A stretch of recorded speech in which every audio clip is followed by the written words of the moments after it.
Hey everybody, if you're interested in science communication, you found the right video. I'm a social psychologist and I've been long interested in sharing social science beyond academic circles. And part of that is a podcast that I produce called Opinion Science. And this summer on Opinion Science, I ran a special summer series of episodes on science communication where I talked to a bunch of really impressive and wonderful science communicators across a whole bunch of disciplines, media, etc. And I wanted to pick their brain to understand, how do they do it? What have they learned? How did they get into it? What are the things that we could learn as aspiring communicators to become even more adept at expressing ideas from academic research in a public setting? And I will note, by the way, that even though a lot of the work I've done for this podcast comes from the perspective of social science communication, because my background is psychology, I think the insights are broadly applicable to physics, astronomy, chemistry, biology, all kinds of sciences. Even if you're in an academic discipline that doesn't technically get called a science, I think all of these insights from these incredible people are going to be useful for your public engagement efforts as well. So I encourage you to obviously listen to the full podcast series, but in this video, I want to do a rundown of some of my favorite insights that I learned from talking to these really wonderful people. I'm going to frame each of them as a question that you should ask yourself when you're in the mindset of putting together some piece of science reporting, science writing, science producing. And I'll elaborate a little bit on what each person said about them. This, of course, is not like an exhaustive list of all the things that are great about these people and the things that they had to say in the podcast. Nor are they like the best or necessarily even my favorite. They're just like something that I took away from my conversation with each of these people, and I'm going to run through them one at a time. So let's get into it.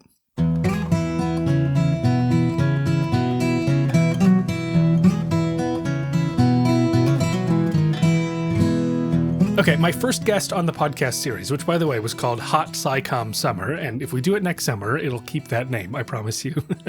The first guest I had on the series was Joss Fong. She's a senior editorial producer for Vox.com, and you might have seen some of the videos that she's created. She's created some really amazing and impressive works of science communication through video format that you can find on YouTube that's accessible to anybody, but that does like a really nice job of conveying complicated ideas from social science and other sciences in this kind of medium.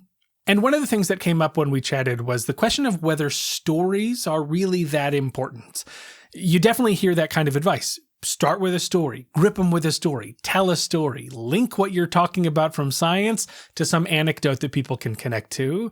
But we raised the question of whether anecdotes are really essential to science reporting. So, question number one to ask yourself when you're thinking of including an anecdote, just because it seems like the kind of thing that you have to do in science communication, is an anecdote essential? Can you make your point without that anecdote? Will that anecdote actually help you make your point? Or maybe by telling a story about a single person in a single situation, might you actually be distracting from a larger truth about the scientific research that you're actually trying to communicate? Is your audience going to remember the science that you're trying to convey? Or are they only going to remember this one story that paints a slim picture of the reality? In episode 2, I got to talk to Meryl Horn, who's a producer at the podcast Science Versus, which is a very popular program that brings science to a general audience. And each week on the show, they pit claims that are being made in popular culture against the state of scientific research. And she was able to walk us through all the steps that have to happen to put an episode of Science Versus together. Like, what are the things that have to happen to do a really well-researched, well-reported piece about scientific work that's not boring, but still accurate and engages people and keeps them wanting to listen to the end. And one of the insights that I came away with from my conversation with Meryl was the importance of action.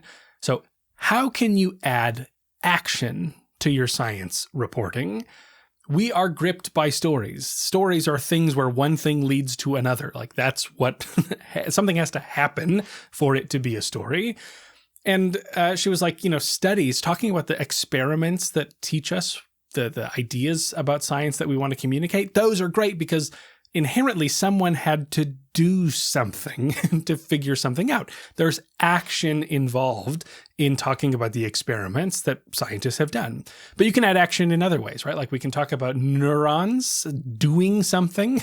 Like if I want to talk about how neurons work, I don't sort of want to just piece apart the components of a neuron and like the sequence of things that happen. Like I want to kind of talk about the neuron as doing something, right? Like convey like very clearly the action that's involved there. So how can you add action to your science reporting? In episode 3, I got to talk to David McRaney, host of the popular psychology podcast, You Are Not So Smart. He also just came out with a book called How Minds Change.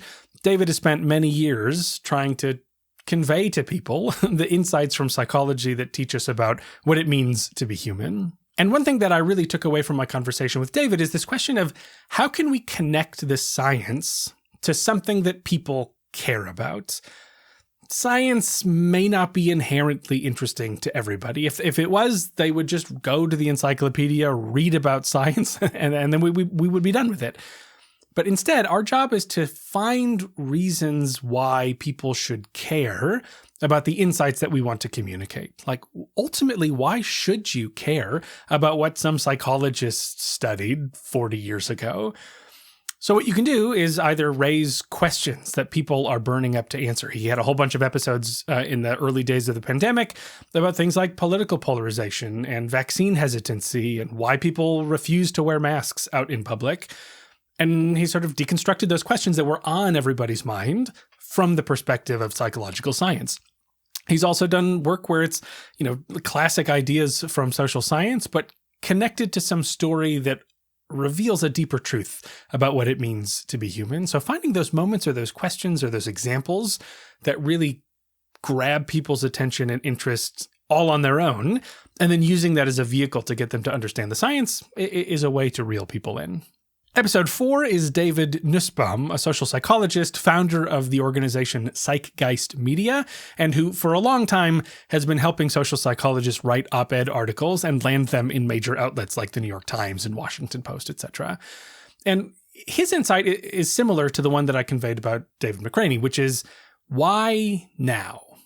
Why now? Why is now the moment to tell you about some insight from scientific research? So while David McRaney's idea was connect science to things that people already care about, David Nussbaum's insight is similar, which is that we want to connect science to things that are happening right now. Like, why is right now the moment the New York Times would be interested in running the story as opposed to 2 months ago or 2 months in the future? So finding that news hook, finding that thing that's going on in the news that's going to make your point relevant is critical to landing op-eds in these kinds of outlets. Episode 5 was with Taylor Scott, the co-director of the Research to Policy collaboration. And this was a little different from some of the other ones, which were mostly about using media outlets like newspapers and video and podcasts to communicate science. Taylor's really interested in the process of communicating science to policymakers. How can policy be more informed by empirical research? And one question that came up in my conversation with Taylor is, how is your audience's culture distinct? And this definitely applies to policymakers in the case of what we were talking about, but I think it applies more generally too in science communication. Who are you talking to? What are the ways that they usually approach the questions that they have? And rather than come at it from whatever perspective you already have, come at it from the perspective that they're used to seeing these issues filtered through. So like in the policy world, things happen really quickly, right? Like there's some agenda on the table and within a couple weeks, they want to get things rolling. Scientists don't work like that. Like we sit back and we go, you know what? I think in maybe 3 years, the paper will come out and then we'll really have something to say about this. Whereas policymakers are like, I need you to come here now and give a talk to a bunch of people who are going to be interested in what you have to say. And they're also beholden to their constituencies, to the people that they're serving. And so they have real goals that they need to understand. And so if you were to ignore all of this, you would flounder as a science communicator because you wouldn't understand what it is that your audience is expecting and how it is that they want to learn about what you have to say. So be mindful in the policy world or anywhere. what is the culture of the audience that you're speaking to, and how can you adapt your approach to meet those specific needs? Okay, similarly, in episode 6, I talked to Evelyn Carter, who's a trainer and consultant who does diversity, equity, and inclusion training that leans very heavily on social science research, but to serve these applied settings in industry, businesses, organizations, what have you. And her insight was similar, which is, what does my audience need? Like, what is the thing they're here looking for? I could expound upon the basic scientific principles that come up in some area of research, but that's not going to matter if my audience doesn't care. If that's not what they're here to learn, maybe a couple of people might go, oh, that sounds interesting. But until I understand what is it that they need, like what problem could my expertise help solve, then you can start to have that conversation. You can start to present and communicate in ways that are going to really make that connection because you're tying it into something that they're actively there to learn about. Okay, episode 7 with best-selling author Daniel Pink. Dan has written a bunch of really popular books. Drive, To Sell is Human. He has a new book called The Power of Regret. These are books that like lots and lots of people have read. And he's been invited to make more of them, right? So he's doing something well. People are responding to the writing that he's doing. So what's his secret? How does he do it? How does he draw upon social science in order to reach and connect with such a large audience? Well, in our conversation, I had a whole bunch of thoughts about his work for him. I said, I think you do this, and I think you do that. And he goes, I'm not really conscious of any of that. But the one thing he said he does deliberately try to do is to be very clear about how people can apply the ideas that he's talking about in their own life, right? It's one thing to say, like, this is the psychology of the feeling of regret. It's another thing to say, here's what you ought to do to embrace the power of regret. Or, here are a bunch of findings from the psychology of persuasion. It's another thing to say, here are some tangible things you could apply in your own work to make you a more influential person. And the point is not just that, people are looking for these sort of tangible things. His point was actually that if I can show you how these things apply in your own life on the ground, you'll actually understand the bigger ideas better. And once you understand those bigger ideas, you can find new applications for yourself. And it becomes this kind of self-perpetuating cycle where you can understand the science better by seeing why it matters in your own life. Episode 8 with Vanessa Bohns. Vanessa is a Cornell University psychology professor, and last year she released a book for the public called You Have More Influence Than You Think, which is very good. You should check it out for sure. And I wanted to know, as an academic, how do you approach a project like this where you're writing an entire book for the public, right? Dan Pink has written a bunch of these books. He's a writer by trade. But as professors, right, this isn't the sort of world that we're already working in. And so what does that process look like? But one insight that she shared that I think is broadly applicable, you don't have to be already an academic. You could be a journalist or a writer or producer to raise this question for yourself, which is, what is your vision? This sounds very lofty, but it's actually really practical. Think ahead. What is the product that you want to create? What does it look like? What is the structure of it? If you're writing an article, what are the beats that you want to hit? If you're producing a podcast, this came up in my conversation with Meryl Horn, outline the beats when you're pitching a story. Here are the beats of the story. Here's what I want to hit.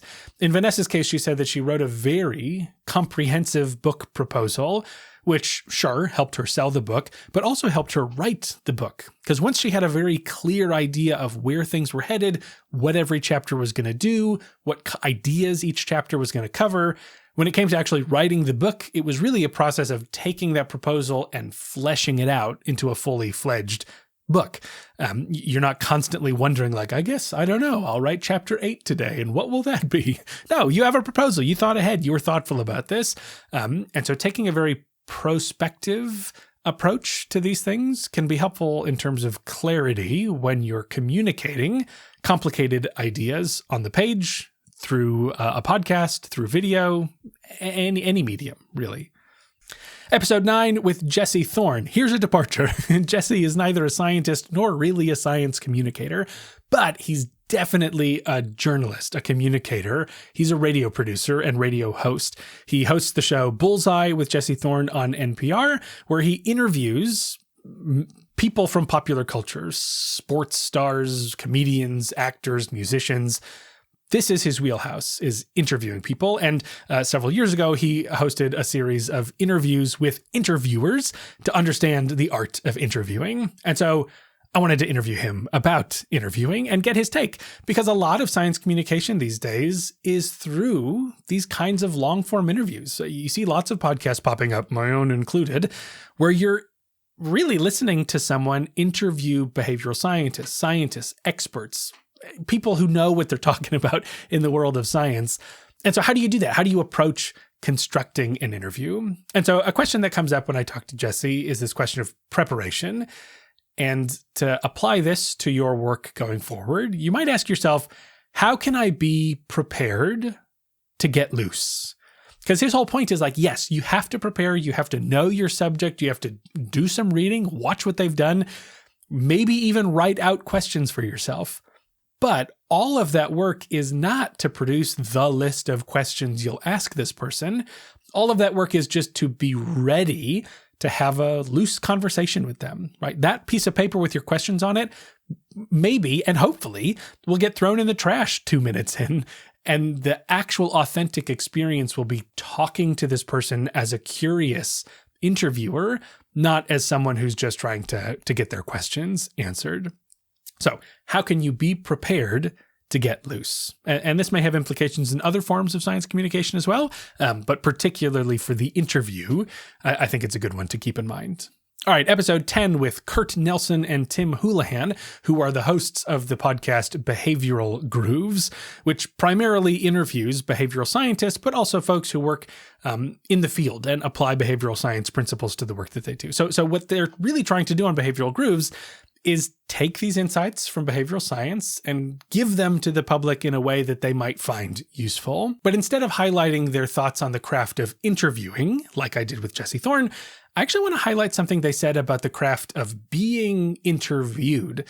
They've done like more than 300 of these interviews, talking, like I said, primarily with people who are themselves already behavioral scientists, right? They're in a world of academia, of science, of not necessarily reaching out to the public. So if this is you and you're someone who's being interviewed for a podcast, for a local radio station, for a national radio program or a TV project, how can you be interviewed effectively? And here's the critical question. What is the question you're being asked? I know, that sounds simple. But what they were saying is that sometimes they get into these interviews and they ask a very simple question and they get a long and complicated answer from someone who knows their stuff inside and out and wants to make sure that there is no stone left unturned when they're discussing this idea. But what they're saying is that as a listening experience, it would be way better if it evolved as a conversation, as a ping pong match of the interviewer asking a question and the interviewee giving some comment, the interviewer following up and the interviewee giving a response. That is a more natural conversation as opposed to giving a 12-minute talk in response to a question. Their point is that if you're being interviewed for a podcast or a program like this, if you're asked a question, give a simple, quick response to that question. Bounce it back to the interviewer to follow up with whichever part of your answer they find worth following up on. So rein it in a little bit. Don't go off and give every detail possible, but let it evolve as a conversation. Okay, episode 11 with Alie and Micah Caldwell. These are two wonderful people who run the YouTube channel Neurotransmissions, which conveys ideas from psychology and neuroscience on YouTube. And the thing that I really loved about my conversation with them was the turn that they said they took in their YouTube journey, which is at the beginning of doing this kind of work, they were hoping that maybe they could produce sort of basic explainer videos that might be used in psychology classes in high schools or universities. But they said that eventually they realized that instead of doing what are essentially textbook entries via video format, that if they made things more personal, talk to people, explore ideas, follow their curiosity, that is what was able to help them build more of an audience on a platform like YouTube. So the question to ask yourself is, how can you bring yourself into the conversation. Now, I haven't been very forthcoming about my personal life in this video, but on my podcast, I do try to do that at least a little bit, share a little bit about who I am, what I'm going through, why this is interesting to me. Now, this doesn't mean that this is your personal diary that you share every moment from your life with the people who are following your science communication work, but by being able to give out a little bit of information about who you are, give people a sense that you're a real person just talking about science in the world, that's the kind of thing that forms a connection. I know for me, like the stuff that I really love to listen to, or the moments that I really latch onto in people's reporting or writing or podcast producing, are those moments where I really feel like I've gotten to know them, something about who they are, what makes them tick, and why they're passionate about this issue that they're talking about. So how can you bring yourself into your science communication? All right, 2 more to go. Episode 12 was with Steve Rathje, who's a social psychology graduate student, but who also has more than 1 million followers on TikTok because of the science videos that he produces on that platform. Listen, when I talked to him, I didn't really understand TikTok, and I still don't exactly understand it, but I am watching it way more than I was back when I talked to him. And it's a pretty cool platform for science communication. It's this opportunity to send quick insights from the scientific record to an audience that maybe isn't already deeply invested in those issues, right? This is an audience that maybe isn't already being targeted by other science communication channels, and therefore it's a really important way to talk about science in an open and engaged fashion to hopefully communicate to audiences that aren't already getting the message. But TikTok is its own beast, which is that like you're just literally like scrolling through random videos, and in the first like 2 seconds whether you're going to keep watching a video, right? And it's only going to last like 1.5 minutes, but still after 3 seconds, if you're like, I don't think so, you're done, you're off, you're not watching the rest of it. And so what can you do to keep people listening? What can you do to keep people engaged to hear out the rest of your message? Steve talks about the importance of the hook in a TikTok video, which is different than a hook in like an op-ed. But in this case, it's like literally in the first couple seconds, what are you going to say that's going to make people go, oh yeah, I do want to know more about this. So thinking about that is important, not only on TikTok, but anywhere, right? Like our attention is divided across a whole bunch of different platforms, media, concerns about the world. We have to capture people's interest and attention, and we don't have a lot of time to do it. So that question of how am I going to keep people engaged is a critical question for science communication, and honestly, any communication. Finally, episode 13 with John Sides, a political science professor at Vanderbilt University and co-founder of The Monkey Cage. The Monkey Cage is a political science blog that is now hosted on the Washington Post, and they've done a really wonderful job curating a whole bunch of great articles written by experts that help the public understand our political landscape, decompose things that are happening in the news from a political perspective. Just really great stuff out there. And he has a lot of great things to say about science communication as a social scientist. And one of the things John said that I thought was super interesting is different than what I've usually heard in this space, and is maybe a nice way to wrap up this video, which is to think about what other forms of expertise do you have? There are moments on the Monkey Cage where there are things that are happening in the news that political science research itself isn't really well equipped to help people understand it, but the people doing that research have developed expertise that is relevant to what's going on. One example he gave is someone he knows who's an expert in congressional decision-making and how that process unfolds, like the nuts and bolts of the procedures that this institution takes in order to reach some decision. That's not their scientific research, right? They're not doing research on that topic. They just happen to know really well the procedures that happen when these decisions are made. And so if something in the news is about congressional decision-making, this person has expertise that can help the public understand what's going on. He also talks about people who do political science research in other countries where they're living there, they speak the language, they're on the ground. And so when something is happening in that country, maybe this political scientist doesn't have research that they're doing that's relevant to exactly what's going on in that place, but they do have expertise about the place where they study this question or whatever questions they have. And so it really made me think, like, what kinds of expertise do different scientists have, do different writers have, that goes beyond the content of the science they know and is instead more generally stuff that people are interested in? And how can we leverage that to make our communication efforts even more impactful? Okay, that's it. That's all the advice that I have for you in this video. If anyone who I interviewed for this series is watching, let me just take this second to say thank you so much for taking the time to talk to me. Even if it's just me who watches this video and who listened to those interviews, I have learned so much about the process of science communication and bridging the divides between academia and the public just by getting to talk to these really incredible people. So thank you for giving me your time. But it's more likely that you, the person watching this, is not one of the 15 people that I just talked about.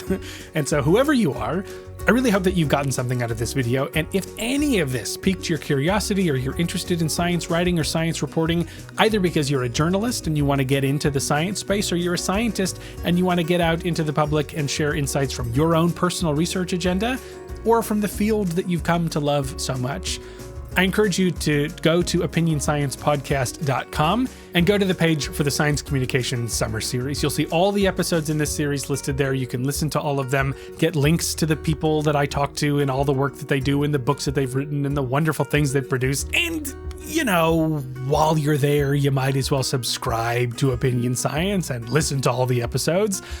Honestly, if you're interested in science communication, I do think the overall Opinion Science podcast would be of interest to you, because it's about the science of opinions, where they come from and how they change. I've talked to science communicators on there in the past, people who are interested in persuasion and communication in general. So, I don't know. Put it in your podcast feed. What harm is it going to do? Just listen to a couple of them. Thank you so much for watching. Hope to see you around either YouTube or the podcast universe soon. And good luck with whatever you're trying to do in this crazy science communication world.